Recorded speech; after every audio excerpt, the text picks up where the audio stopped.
the 7 title, TCT titles, and the deed of sale, Your Honor, of the Miriam property, Your Honor, both in handwriting. And the deed of sale and the 7 titles are with you. Yes, Your Honor. In Except- fact, we have except- it marked even, Your Honor. Except the handwritten receipt. Yung bang deed of sale, nandiyan? Andyan? Ano nawawala? Yes, Your Honor, only the handwritten acknowledgement of Mrs. Corona relative to the borrowing of the 7 TCTs, Your Honor. All right. Thank you, Your Honor. Proceed, Counsel. Thank you, Your Honor.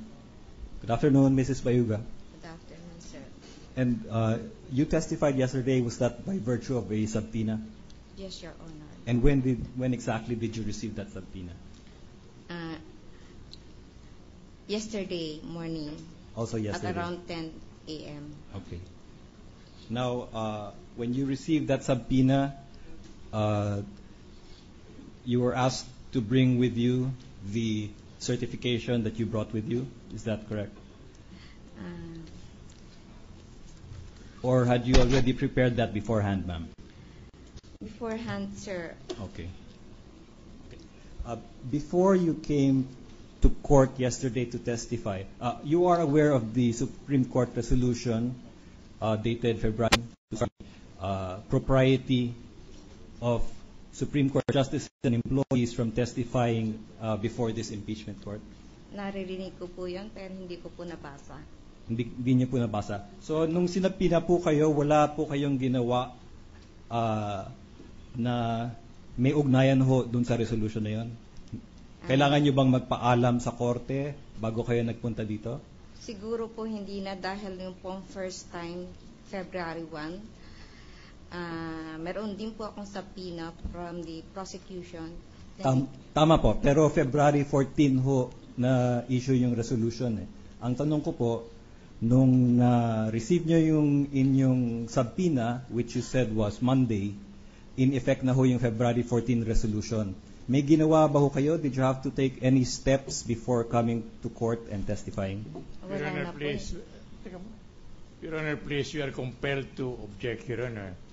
Because there is nothing on record, Your Honor, that will show that this witness necessitated an authority from the Honorable Supreme Court in order to be here and testify on the matter she had testified pursuant to the subpoena issued by this Honorable Court, Your Honor. What is the purpose of this line of questioning, Counsel? Your Honor, I'd just like to know if there was authority for the witness to testify, because when it was our turn to present our evidence, as pointed out by Senator Pangilinan. What is the relevance of or materiality, whether there is or there is no authority given to this witness?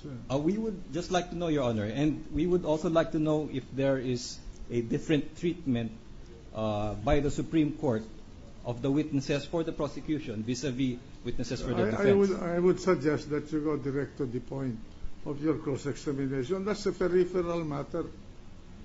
That's a collateral matter. Yes, Your Honor. And anyway, she admitted that she did not have to do anything.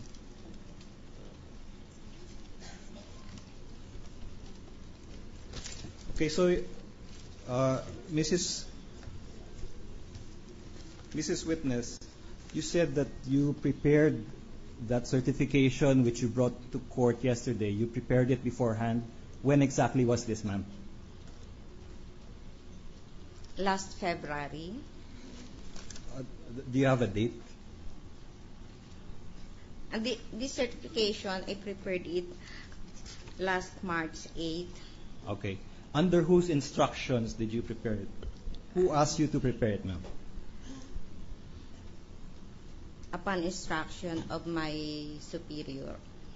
When you say superior, this is Chief Justice Corona? Yes, Your Honor. Okay. So he directly instructed you to prepare it? Is that correct? Through my immediate chief. So you did not talk to him directly? Did you consult with him directly? No, sir. Okay. Whether during the preparation or after it was prepared, you never had a chance to speak to Chief Justice? Yes, Your Honor. Okay. So when you prepared it, I'm assuming that it was also the figures, you had a lot of figures here concerning his salaries and allowances. I'm assuming that you also had this checked by the Office of the Chief Justice before you signed it? No, Your Honor. So you just signed it without him having seen it beforehand, is that correct? Yes, Your Honor. Okay.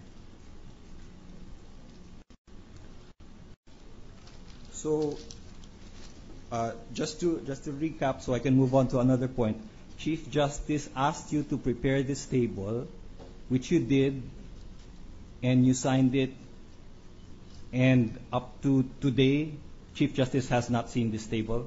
Would that be accurate?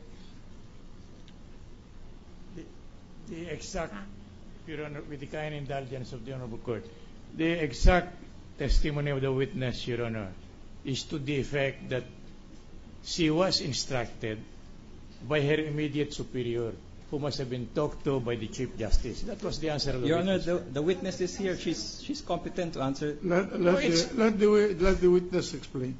Okay. Madam Witness, please, very clear. Make your answers clear so that there will be no wrangling. Yes, Your Honor. Ulitin ko po. So, nagpagawa po si Chief Justice nitong certification na ito. Ginawa niyo po, tama. Yes. Tapos, pinirmahan niyo ho nang hindi niyo po pinapacheck muna kay Chief Justice. Tama Yes, ho ba Your yun? Honor. Okay. So, hanggang ngayon ho ba hindi pa nakikita ni Chief Justice ito? Nakita na po. Kailan ho niya nakita? Last Monday, O bago kayo nagpunta dito? kahapon po ako nagpunta dito. Okay, so bago kayo nag-testify, ano ho ang comments niya? Doon ho nag-meeting na kayo na face-to-face ni Chief Justice? Binigay ko lang po sa kanya. Okay. Tapos, bakit nyo ho ibigay sa kanya? Dahil po meron pong discrepancy, yung pong kami mag-check with the auditor. Yung Okay. una pong ibinigay naming certification. So, may pagkakamali ho yung una yung draft? Yung pong computation ko po, hindi ko po Okay. naisama yung additional, yung salary increases ni Chief. Okay, and he pointed out that there was a mistake. Hindi po siya ang nag-point out, kundi po ang auditor. Okay. Teka ho, sabi nyo, pinirmahan nyo na ho kaagad. So, yung signed certification nyo ho, nakita hong may mali yon. So, gumawa ho kayo ng bago. Is that accurate? Opo. Okay. So, dalawa na ho yung signed nyo. Yung isa, tinapon nyo na ho, yung may mali. Yung pong isa, itinapon na po Okay. So, yung mali ho na yon, hindi si Chief Justice yung nag-point out, pero yung auditor. Opo. Pero, pinarating nyo ho kay Chief Justice yon, yung first version. Opo, dahil kukunin ko po yung isang copy. Okay. Eh, Ano naman ho yung feedback sa inyo? wala naman po. Okay. So si Chief Justice ho yung pinaka-boss ho nyo sa Supreme Court. Tama ho ba yan? Opo, siya po ang chief of the agency. So wala ho kayong pagkakataon na nagbigay siya ng instructions sa inyo tungkol sa paghanda nitong certification? Wala po. Either directly or indirectly? Wala hong pinapasabi? Wala po. Okay.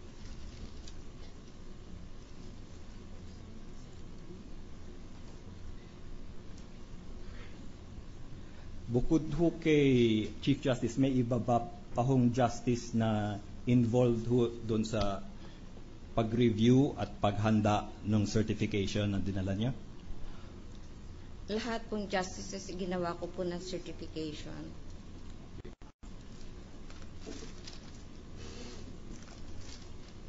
Sabay-sabay ho niyong ginawa? Isa-isa po, dahil napakarami po. Oho, pero For 2011 po yung ginawa ko sa ibang justices. okay, so yung paggawa niyo ho nitong certification na ito, this is an annual thing? Every year niyo hong ginagawa ito? Upon request po. Okay, so sa ngayon hong pagkakataon, si Chief Justice lang ho ang nag-request. Tama ho ba yun? Meron pong ibang justices. Okay. Alam niyo ba ho kung anong para saan yung certification? Hindi ko po alam.